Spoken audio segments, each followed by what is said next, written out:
I'm a lumberjack today. I'm a lumberjack and I don't care. Anyway, the last video I done was this thing, and just as it got to the end of the video, it stopped working. And I'll show you what was wrong with this in case you're making one.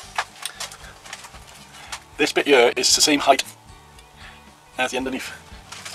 So when it fits onto a pallet, then you've got a lever. See, it's already like that. So then you've got a lever like that. Bless you.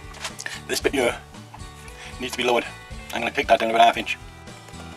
I've took out 1/2 inch out of there and I've cut the ends off. Still got my claw hammers in there, so I think that should work better.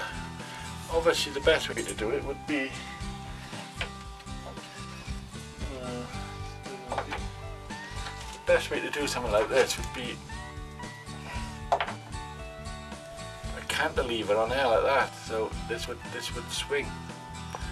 So as it come up, it would swing to keep pressure on all the nails. But what we're going to do is see if by taking this 1/2 inch out it works better. The next one I do will be the cantilever. It's worth a trial unit. So let's go and get a pallet.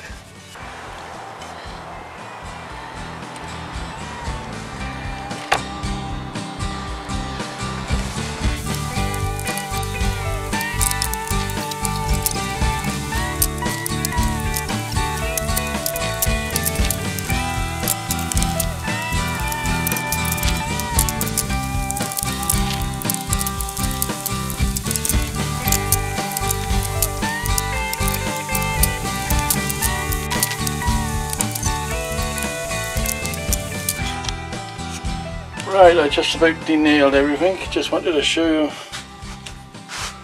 this. 1, 2, 3, 4, 5, 6, 7 nails. What was the tart thinking? Must have been an apprentice with a nail gun. This is today's free wood. There's 2 pallets there complete, and I worked out measurement wise, 1 pallet, exactly 1 pallet will make one of them. I'm not saying you want one of them, but just letting you know, 1 pallet will make one of them. Oh, quite happy. Let's just finish denailing, but my cup has come, so I'll have a cup of first. Once again, thanks for watching. I've got some good friends out there.